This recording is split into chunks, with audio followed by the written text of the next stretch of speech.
Shalom and good day all. This is Tehillim29 back again for the Super Sons Fortress of Attitude, and welcome to the Super Sons Fortress of Attitude. As in this video, I will be reviewing the Sookie Superman of Tom Taylor, issue 11, Bendis Boy. Okay, jumping into first things first, and this is in relation to the covers. As you can see here, I have all three covers connected to this series. So, the first one, the main trade dress, the second one, the variant, and last but not least, the 1.25. And for the first cover, I give a 7 out of 10 because it does seem to work with the story. The second one, I give a 2 out of 10. The thing literally belongs in fool's gold. And last but not least, I really like this cover. I think this is probably one of the best covers compared to all of them. And that is the one where we have Lex Luthor, to which I gave a 9 out of 10. I'll now fix things up so we can start to get the internal art to be rated. As we start off this story, to those who remember the last issue, Batman turned up on the scene and said, Johnny boy, you're in big trouble.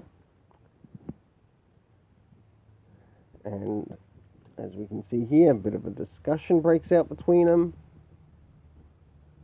And I must admit, I do quite like the art in this. I'll now jump towards the middle of the story. And after this event, John has a big sook session and also goes to see Nightwing. So this is a little bit after the first lot of events.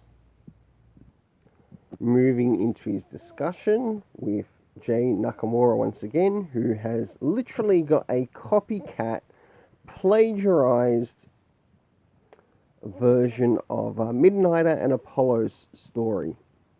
Oh, along with John Samuel Kent too. Some more of the internal art in relation to the story, to which John also plays a part in saving one of the characters.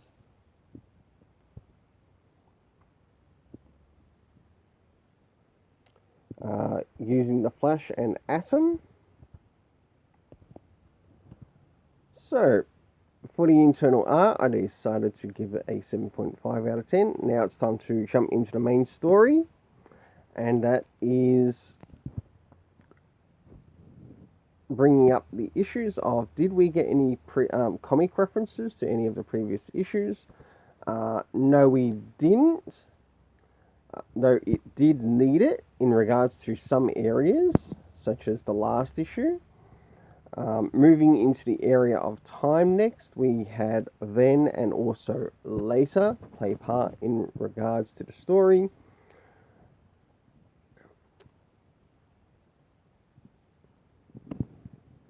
Moving into the locations, we had the Justice League safe house, which its location is unknown. We also had Bloodhaven, we had Gamora, and last but not least, the Hall of Justice. The cast of characters consisting of Jay, Superman, Pa Kent, or Jonathan, who is also Pa Kent. We had Nightwing, we had Batman. We also had Lachlan, Flash, Atom, Bendix, and Lex Luthor. Some of the criticisms I would like to bring up in relation to this is that it looks like Tom Taylor totally does not understand Batman's character at all, let alone Jonathan Kent's character. Not John Samuel Kent's, but, well, he doesn't quite understand him either. The way that these characters have been destroyed by Tom Taylor. First things first, yes, Batman is right not to have John trust Jay Nakamura right off the bat, even though, yes, it might have been something for Damien to suggest to John to check out, but not necessarily join up with. And in essence, to that, I do find it good that Batman did actually look into it. Yes, Jay is a part of a terrorist organization, which is, if anything, it's fake news.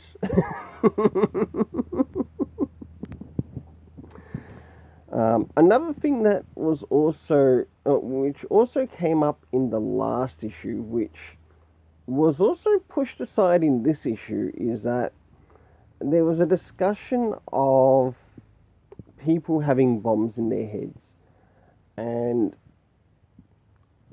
in essence, Jay was very evasive in regards to that. And on top of that, I cannot see Bendix make a mistake with what happened with Jay.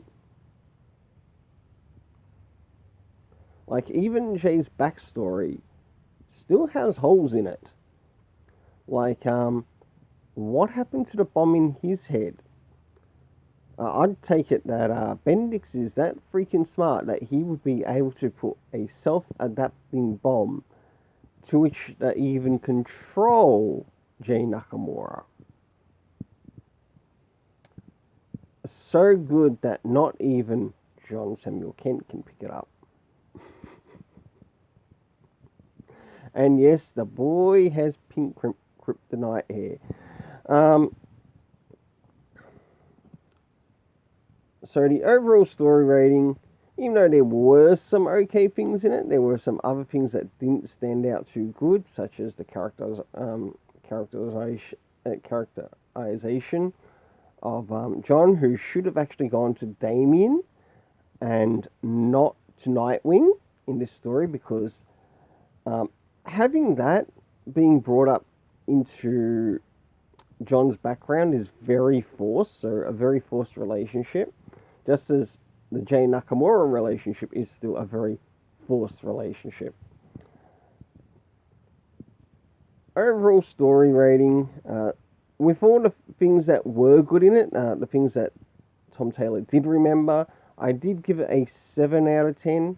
So until then, I'll see you again next time at Super Sun's Fortress of Attitude, to which I believe the next thing that will be reviewed on this channel will be the next issue of Robin. And do stay tuned for the DC vs. Vampires Hunters, which is a one-shot which also covers Robin. And it will probably go up on the same day. Until then, see you next time at Super Sun's Fortress of Attitude.